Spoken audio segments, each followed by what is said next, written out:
Salut les malades! Hey, bienvenue dans ce vidéocast, je ne sais pas trop comment appeler ça, mais en tout cas, où on me voit me promener en moto, puis en même temps, je vous raconte quelque chose. Donc aujourd'hui, le thème, c'est la conscience situationnelle. En anglais, on dit situational awareness, ça veut dire la conscience de ce qui se passe autour de nous autres. Puis d'après moi, ça, c'est un des plus gros skills qu'il faut avoir quand on conduit une moto. C'est sûr que ça peut être aussi appliqué dans notre vie quotidienne. Des fois, on se rend compte qu'il y a du monde là, qui ils l'ont pas là, dans eux autres, là, la conscience de tout ce qui se passe autour d'eux autres. Mais quand on conduit une moto, c'est vraiment quelque chose qui est essentiel à avoir. Donc, c'est quoi la définition de la conscience situationnelle? Bien, c'est la prise de conscience de tout ce qui se passe autour de nous, que ce soit à l'intérieur de nous ou à l'extérieur de nous. Donc, ça inclut la conscience de nos propres pensées, nos sentiments, nos humeurs. Ça peut être sur des trucs extérieurs comme l'état de la route, la météo, la conduite des autres conducteurs. Donc, c'est vraiment quelque chose de très important quand on conduit une moto. Puis, ça va aussi faire que on va en retirer là, vraiment plusieurs avantages. Donc, ça peut nous aider, là, majoritairement, c'est sûr, ce qu'on veut, c'est que ça nous aide à éviter les accidents. Ça permet d'anticiper un peu les dangers sur la route aussi. Ça peut augmenter ton contrôle puis la stabilité sur les terrains accidentés. Ça veut dire quand on va se promener, mettons, dans des conditions routières un petit peu moins faciles, bien, ça va vraiment t'aider aussi à te concentrer. Donc, comme je disais, il y a le côté intérieur et le côté extérieur. Fait que le côté intérieur, ça, c'est la conscience de tes propres pensées, tes sentiments, tes humeurs. Comme je disais, ça peut affecter ta conduite. Par exemple, si tu es stressé ou si tu es bien fâché, c'est sûr que tu vas avoir une tendance à être plus agressif. D'un autre côté, si tu es super fatigué ou tu te sens trop endormi, bien, tu vas avoir plutôt tendance à t'en aller dans tes pensées puis plus être conscient de ce qui se passe autour de toi.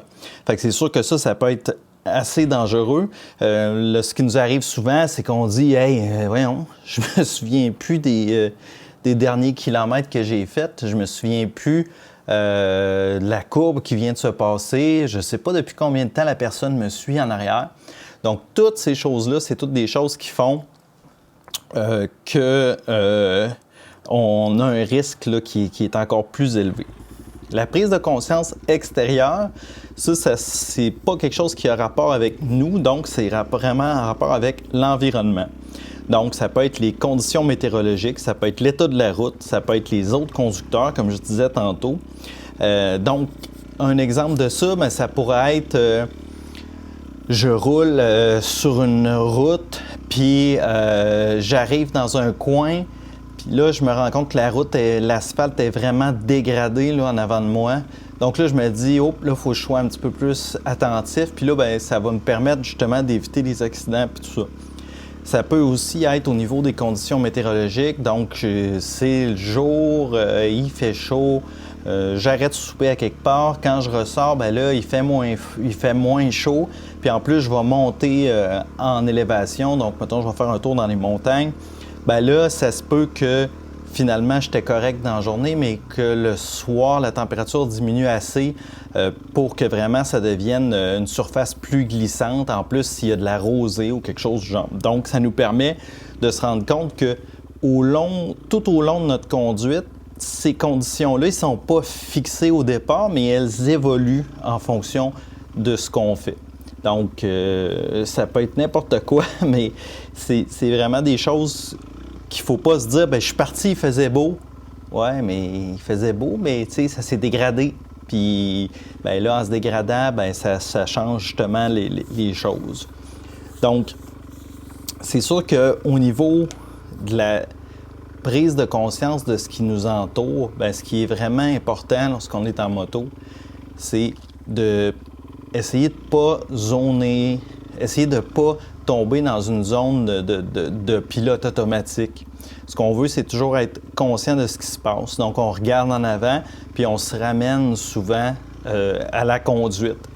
Donc, c'est vraiment de rester focusé sur ce qu'on est en train de faire. Puis, habituellement, les gens qui font de la moto, ben ils trippent à faire de la moto.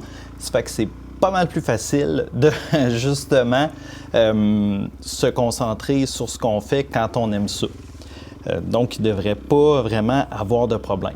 Mais je le vois avec beaucoup de monde, quand on commence à s'ennuyer, quand la route est droite puis ça bouge pas, ben là, on part dans nos pensées, puis ben c'est à ce moment-là là, qu'on prend peut-être plus un risque, puis qu'on devrait justement rester focusé.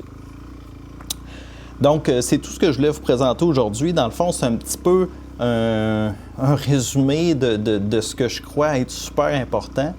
Si vous avez des points à en tirer, ben c'est que si je me rends compte que, premièrement, je dois être concentré quand je conduis ma moto. Deuxièmement, je dois être conscient que c'est une situation qui évolue. Donc, c'est jamais la même chose. Donc, à un moment donné, ça va bien, il fait beau, il fait chaud. À un moment donné, ça peut tout changer, ça, mais il faut que je sois vraiment conscient puis que je me dise, bon, ben c'est ça, c'est la situation, elle a changé. Donc, c'est tout. En conclusion, moi, ce que je vous dirais, c'est que c'est vraiment une compétence importante pour les motocyclistes là, de développer sa conscience situationnelle. Si tu veux que je pourrais vous donner 2-3 petits exercices vite, ben c'est de se ramener dans le présent. Quand on conduit et qu'on se rend compte qu'on n'est pas là, ben on se ramène dans le présent. Donc, je me ramène sur comment je sens les contrôles. Est-ce que je suis tendu sur ma moto? Est-ce que je suis relax? Est-ce que je suis bien? Tout ça. Donc, on essaie de se ramener sur comment je sens le vent autour de moi. J'écoute le bruit de mon moteur. Donc, tout ça, c'est des choses qui nous ramènent dans l'attention là, dans ce moment. Après ça, c'est sûr que une autre façon de pratiquer, si on se rend compte qu'on est distrait facilement, ben, ce serait d'essayer de ne pas écouter de musique, pas écouter de... Puis encore, ce conseil-là, il y a des gens qui se concentrent mieux avec la musique, il y a des gens que ça les déconcentre. Donc, il faut se connaître un peu soi-même. Puis si moi, ça me permet de me concentrer d'écouter de la musique, ben, je vais en écouter. Mais si une autre personne, ça le déconcentre, ben, je vais l'encourager à justement pas écouter de musique quand il conduit. Donc, un autre moyen d'être conscient et de garder ça, cette conscience-là autour de nous, c'est de rester alerte. Donc, il faut être bien reposé, il faut bien avoir mangé, il faut bien s'hydrater. Donc, c'est toutes des choses, ça, il faut être dans un bon état d'esprit. Donc, ça, là, c'est toutes des choses qui vont vous permettre d'être plus focusé quand vous faites de la moto. C'est sûr que quand on est préoccupé par quelque chose, ça peut être j'ai une envie pressante, ça peut être j'ai faim, ça peut être j'ai soif, ça peut être je suis fatigué. Donc, tous ces points-là, là, ça fait vraiment, ça l'aide pas à garder une bonne conscience sur ce que je suis en train de faire en ce moment, qui est conduire une motocyclette. Bon, fait que je vous souhaite bonne ride pour ceux qui peuvent rider. Puis moi, ben, je suis encore en train d'attendre de pouvoir sortir ma moto. Fait que je vous souhaite une belle fin de soirée. Puis on se revoit dans un prochain vidéo.